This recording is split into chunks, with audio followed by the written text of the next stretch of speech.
పోస్టుల మీద అరెస్టుల విషయంలో ఈ కూటమి ప్రభుత్వం ఎంత పక్షపాత ధోరణితోటి వ్యవహరిస్తుంది అనేది మనందరం కూడా చూస్తున్న విషయమే. ఎందుకంటే క్లియర్ గా మా నాయకులందరూ ప్రతి జిల్లాలో కూడా అక్కడ ఎస్పీలకు వెళ్ళి ఎవరైతే ఈ రకంగా పోస్టులు పెట్టారో ఆ పోస్టులన్నిటి మీద కూడా కంప్లైంట్ చేయడం జరిగింది. మీరు మహాసేన రాజేష్ గారి మీద కేసు కట్టారు కదా అని చెప్పి మీరు అనొచ్చని కూడా ప్రశ్నించడం జరిగింది. ఎక్కడైనా సరే ఒక్క అరెస్ట్ అయినా సరే టీడీపీ గాని జనసేన గాని బీజేపీ నాయకుల మీద ఎవరినన్నా ఒక్కళ్ళని అరెస్ట్ చేసి లోపల వేయడం జరిగిందండి? ఎక్కడా జరగల. ఎందుకంటే క్లియర్ గా దీన్ని బట్టి అర్థమవుతుంది కూటమి ప్రభుత్వం YSR Congress party social media యాక్టివిస్టుల మీద కక్ష సాధింపు చర్యలు చేపడుతుంది అనే దానికి ఇది ప్రత్యక్ష నిదర్శనం. ఎవరు అవునన్నా కాదన్నా సరే ఇది రాష్ట్రంలో జరుగుతున్న పచ్చి నిజం, వాస్తవం. అది ఈ రోజున ఆయన చెప్పడం జరిగింది. ఆర్జీవి గారు కానీ లేదా శ్రీరెడ్డి గారు కానీ లేదా రకరకాల మంది గురించి మనం మాట్లాడుకోవడం జరిగింది. ఎంతసేపు మనం వైఎస్ఆర్సీపీ తరపున మాట్లాడిన వాళ్ళ గురించే మాట్లాడుతున్నాం తప్ప టీడీపీ తరపున కానీ జనసేన తరపున కానీ ఒకళ్ళు తప్పుచుకున్న వాళ్ళ మాట్లాడిన వాళ్ళ గురించి ఎవరు కూడా ప్రశ్నించడం లేదు, అడగట్లేదు. సీమరాజు అనే వ్యక్తి మెల్ల వైఎస్ఆర్ కాంగ్రెస్ పార్టీ కండువా వేసుకుని జగన్మోహన్ రెడ్డి గారిని కానీ లేకపోతే లేడీస్ని కానీ మహిళలను కానీ వాళ్ళందరినీ ఎంత దారుణంగా మాట్లాడుతున్నాడో మనం అందరం చూస్తూనే ఉన్నాం. అలాగే కిరా కార్పి రోజా గారిని తిరుమల లడ్డూ విషయంలో అది పంది కొవ్వు కాదు రోజా కొవ్వు అని చెప్పి మాట్లాడిన వ్యక్తిని కూడా ఈ రోజున అరెస్ట్ చేయలేని పరిస్థితి. ఈ రోజున మరి వీళ్ళందరూ కూడా మేము నైతిక విలువలు పాటిస్తున్నాం, మాకు అన్ని పార్టీల వాళ్ళు సమానమే, ఏ పార్టీ అయినా ఒకటే, మాకు మేము ఏ పార్టీ వాళ్ళ మీద అయినా సరే చర్యలు తీసుకుంటాం అని చెప్పి చంద్రబాబు నాయుడు గారు పవన్ కళ్యాణ్ గారు స్టేజ్ల మీద చెప్తున్నారు, మీటింగుల్లో చెప్తున్నారు, అసెంబ్లీలో చెప్తున్నారు. కానీ ఆచరణలోకి వచ్చేటప్పటికి ఎక్కడా కూడా ఆ విధంగా చర్యలు తీసుకుంటున్న దాఖలాలు అయితే ఎక్కడా లేవు. ఆ మహేష్ అన్న నవ్వుతున్నాడు. అడుగుతున్నా మహేష్ అన్న మీ పవన్ కళ్యాణ్ గారు చెప్పడం జరిగింది ప్రతి ఒక్కళ్ళ మీద చర్యలు తీసుకోండి అని చెప్పి. ఎక్కడన్నా ఈ విధంగా మేము పోస్టులు పెట్టిన వాళ్ళం, ఇంత దారుణంగా అసభ్యంగా పోస్టులు పెట్టిన వాళ్ళ మీద మీ జనసేన వాళ్ళైనా సరే టీడీపీ వాళ్ళైనా సరే ఎక్కడన్నా ఒకళ్ళనైనా అరెస్ట్ చేయడం జరిగిందా? ఒకళ్ళనైనా రిమాండ్ పంపించడం జరిగిందా? మా పార్టీ కార్యకర్తల్ని మీరు కొట్టడం జరుగుతుంది. శ్రీరెడ్డి గారు మీ పార్టీయేనా? మీరు అంగీకరిస్తారా? మేడం గారు, శ్రీరెడ్డి గాని బోరుగడ్డ అనిల్ గాని జగన్మోహన్ రెడ్డి అభిమానులం మేమని మొన్న కూడా శ్రీరెడ్డి గారు క్లియర్ గా స్టేట్మెంట్ ఇవ్వడం జరిగింది. జగన్మోహన్ రెడ్డి గారి మీద అభిమానంతో ఇవన్నీ మాట్లాడటం తప్ప మీరు కూడా శ్రీరెడ్డి గారి స్టేట్మెంట్ కూడా వింటారనా? మీరు అలాగే ఇప్పుడు మీరు చేస్తున్నప్పుడు మీ మీద కేసులు పెట్టినట్లు మేము విన్నామండి. మేము అందరి స్టేట్మెంట్స్ వింటాం కాబట్టి శ్రీరెడ్డి స్టేట్మెంట్ కూడా నేను విన్నాను. ఆవిడ ఏం చెప్తున్నారు, బోరుగడ్డ అనిల్నే మా పార్టీ కార్యకర్త అని చెప్పి స్వయాన సొంత పార్టీలో చెప్పుకున్నటువంటి నాయకులు నన్ను చెప్పుకోవాలని మీకేం కష్టం వచ్చింది?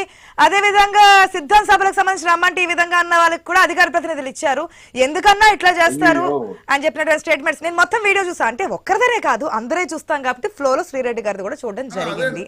చెప్పడం జరిగింది. మీకు మహాసేన రాజేష్ గారి విషయం అంటే మా పార్టీ కార్యకర్తలు అన్నారు కాబట్టి ఒకవేళ డిబేట్ చూస్తే ఆవిడ కూడా కాస్త ఫీల్ అవుతారు కదా, అరే మా వైఎస్ఆర్సీపీ కార్యకర్త అని చెప్పి గుర్తించారు అనేది. నేను అదే చెప్తున్నా మేడం గారు. ఇప్పుడు మహాసేన రాజేష్ గారి విషయంలో నేతల నాని అనే ఒక వ్యక్తి యొక్క భార్య నేతల శాంతి గారు అనే ఆవిడ కేసు పెట్టడం జరిగింది. నా ఫోటోలను మార్పింగ్ చేసి నా మీద రకరకాల పోస్టులు పెట్టారు అని చెప్పి. మరి అదే కేసులు కదండి ఇవన్నీ కూడా. వీటిలో వీళ్ళందరినీ కూడా అరెస్టులు చూపిస్తున్నారు, రిమాండ్లకు పంపిస్తున్నారు, థర్డ్ డిగ్రీ ప్రయోగిస్తున్నారు. ఆయన టీడీపీ యొక్క అధికార ప్రతినిధి. సత్యనారాయణ గారు ఒక నిమిషం మీకు టైం ఇస్తాను. ఒక నిమిషం బెస్ట్ ఫ్రెండ్స్ అయ్యండి ఎందుకు కేసులు పెట్టుకున్నారు సార్ సత్యనారాయణ గారు? అదే మీకు తెలియని విషయాలు ఎక్కడ ఉంటాయి. సత్యనారాయణ గారు నాకు అన్నీ తెలుసు, మహాసేన రాజేష్ గారి గురించి తెలుసు, నేతల నాని గారి గురించి తెలుసు. మీరు వాళ్ళిద్దరు వైఎస్ఆర్ బాబు గారి విషయంలో చెప్పింది తప్పు. ఇందాక రమేష్ గారు చెప్పారు.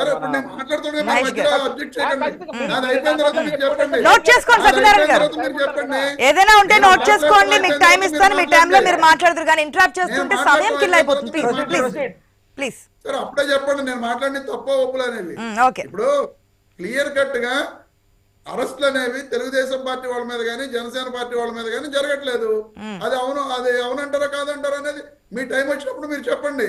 ఎందుకో అరెస్టులు కేవలం వైఎస్ఆర్ కాంగ్రెస్ పార్టీ నాయకుల మీద కార్యకర్తల మీద చేస్తున్నారు. ఇవన్నీ కక్ష సాధింపు చర్యలు.